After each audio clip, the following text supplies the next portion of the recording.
The team is building trust on the internet. Our main purpose is to be able to obtain the trust and confidence of our internet users that there is still safety as far as using the internet is concerned. And we have invited a lot of speakers for this purpose, those involved in the sale of cybersecurity and the security matters to avoid the intrusion of our computers and systems.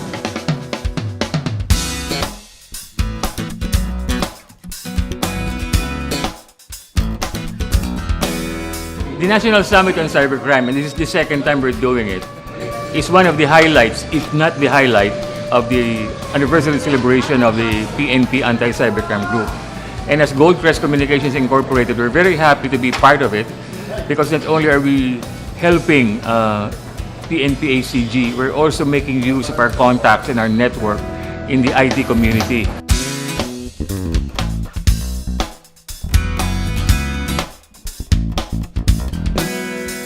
Ladies and gentlemen, good morning. We will be your hosts for this two-day gathering, the second National Summit on Cybercrime, which is focused on building trust on the net. First of all, I would like to extend my sincere welcome to all of you attending this year's second National Summit on Cybercrime. I hope that this summit will serve as a platform for sharing in cyber intelligence, discussion of major cybersecurity incidents, and be able to collectively develop solutions to counter emerging cyber and technology security issues.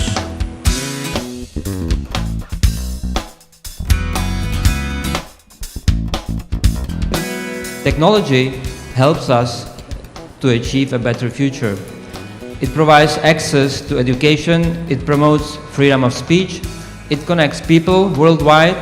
There is increasing evidence of the strong link between internet connectivity and social and economic progress. Other than the legislation that we're trying to pass, other than updating the cybercrime units with the hardware, with the knowledge, I hope we're all optimists. We have people from the European Union, we have people from the United States, companies that are coming to us para tulungan po tayo because they're aware of the crimes that are committed to our children abroad. May I request Director Sosa, Mr. Redoble, and Mr. Averia to please escort Representative Duavit and Mr. Freeboard to the exhibit area for the ribbon cutting rights.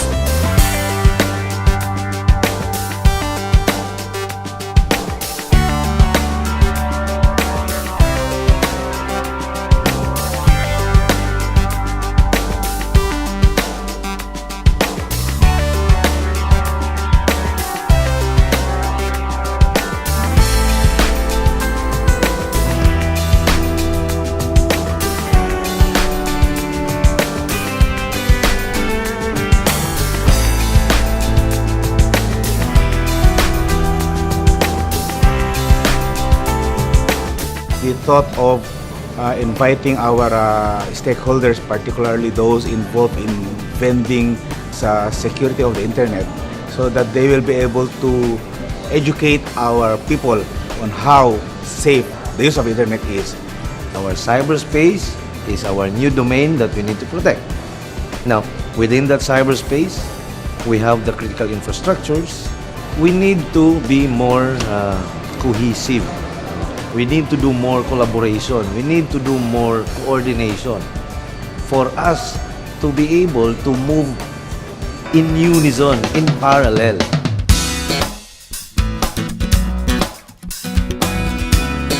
The Philippines continues to face the challenge of effectively addressing the problem of illegal cyber activity and cybercrime victimization, a challenge it shares among developing countries in Southeast Asia and in other parts of the world. However, with national security investigations in cyber, such as cyber terrorism, we have a harder time identifying the criminals and catching them and putting them in jail. But because of the relationships between the police around the world, including the FBI and the PNP, and our private partners, who assist us every day in these investigations, we're able to learn much more about cyber terrorism and try to get ahead so we can arrest those people as well.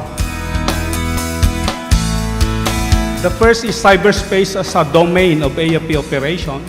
So kung yung PNP po, ang tinitingnan nila is on cybercrime or anti-cybercrime, we in the Armed Forces of the Philippines is looking at it on the perspective of national defense and security. So yun yung malaking area na tinitingnan natin.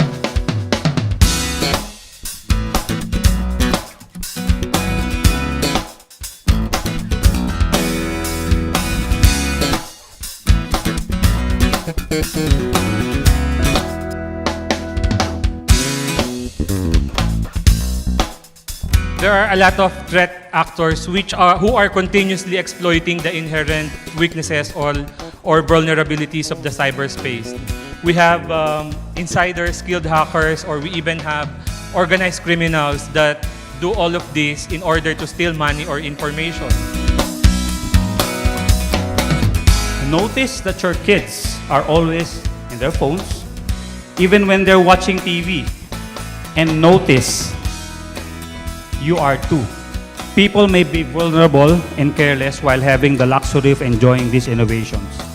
Thus, the weakest link of the equation. But with proper information awareness, they can also be the strongest.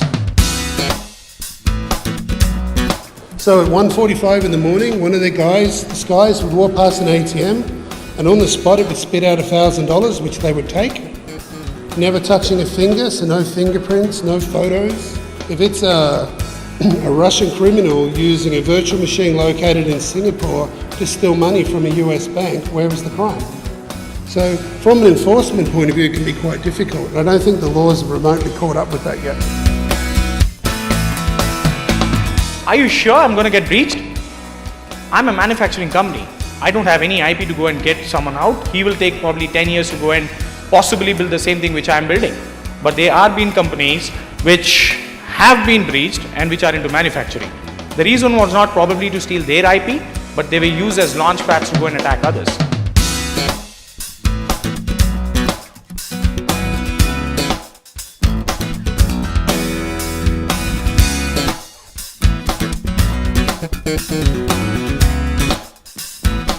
One of the reasons that we want to study the attackers is because we believe that having better intelligence on the threats out there, the better we're going to be able to detect and to respond to them. So we do a lot of things to profile the enemy, much like any sort of law enforcement officer would profile a criminal, describing how they work, what tools they use, what motivates them. In the world of IT, what large-scale changes have impacted on our businesses? We now have a massive flood of information. Just like the view of information that keeps changing, the threats of information security is also evolving drastically. As an individual, and most of you know this, you have to keep abreast with all the threats. So I always tell people that I know in the office or at school must understand the threat landscape. Because once you understand the threat landscape, you're able to understand your vulnerabilities.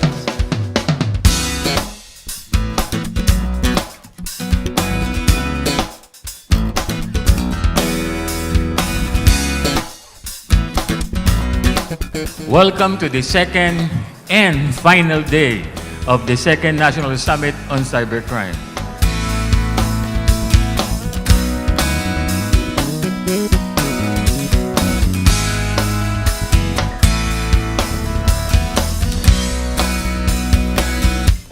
The mobile device penetration here in the Philippines is approximately 101%.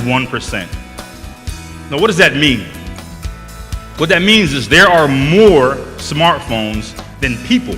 There are more mobile devices than people here in the Philippines. We're in the business of mobile forensics. What that means is we're in the business of extracting data from your mobile devices and turn that into actionable intelligence, actionable data for investigators like yourselves that you can use.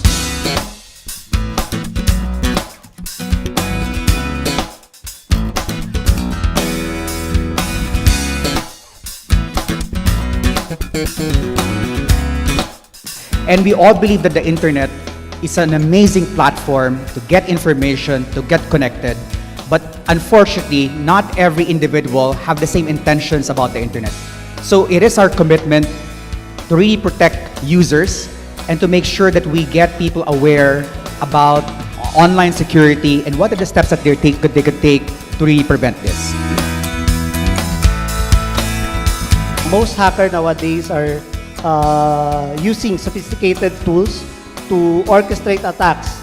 Cybercrime economy has now matured, and we must admit it, it's already a profitable industry. This guy, his name is Yuri. In 2012, he and his anonymous friends hacked a major bank. And in 2013, they hacked a credit card company and then bought a BMW without ever having to go to the bank. So how does you do it? He tells me this: usually I just need to find one guy in the whole company who's not happy, who doesn't know, who click on a link in the email, and then I'll get into the bank or the organization. We've interviewed over 200 organizations in the enterprise space, in public sector, and we've basically collected some insights about what are they actually seeing in their networks. And we've also collected some insight into how ready are these organizations to actually deal with the types of threats that they're seeing.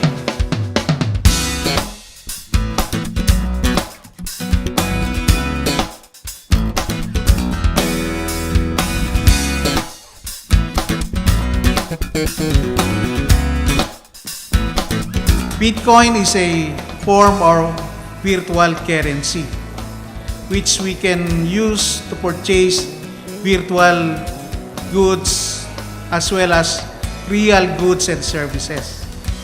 And there's a cap or there's a limit on the number of Bitcoins that can be produced.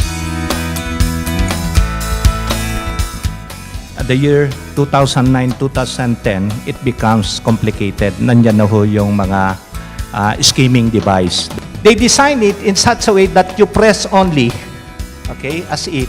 So the ordinary consumer or the ordinary client cannot notice this. But the best thing, put your card again, move it left and right, and you can see that scheming device. So it's an out-of-sight transaction.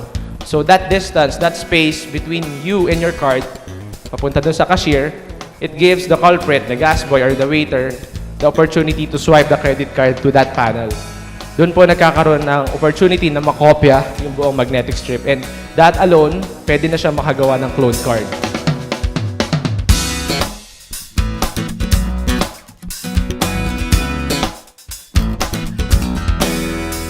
I want to take this opportunity to extend our heartfelt thanks and gratitude first and foremost to our partners.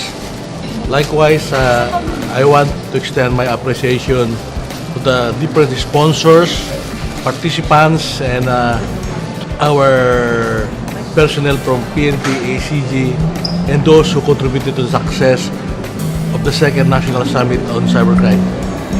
We'll be sponsoring a bigger summit on our third National Summit on Cybercrime next year. Happy second anniversary to the PNP Anti-CyberCrime Group. To the PNP Anti-CyberCrime Group, happy second anniversary. PNP ACG, happy second anniversary. Happy second anniversary, ACG!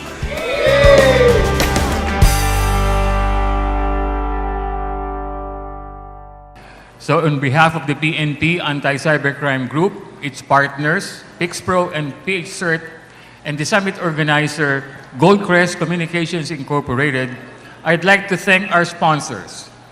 The second National Summit on Cybercrime's platinum sponsor, Trend Micro, with its partners Ion Management Solutions and MSI ECS. The ACG's advocacy partner, San Miguel Corporation. The summit's visual equipment partner, Epson. Our diamond sponsors, Globe, Fortinet, and Arbor Networks, represented by its Philippine distributor, Netpolion. Our gold sponsors, Celebrite, FireEye, the Public Safety Savings and Loan Association, the Philippine Amusement and Gaming Corporation, Sinetcom, First Cagayan Leisure and Resort Corporation, and North Cagayan Gaming and Amusement Corporation. And last but certainly not least, our silver sponsors, RFC Advisory Services, ProDataNet, the Credit Card Association of the Philippines, Secure Metric, and Hi Terra. Sa inyong lahat, maraming salamat po.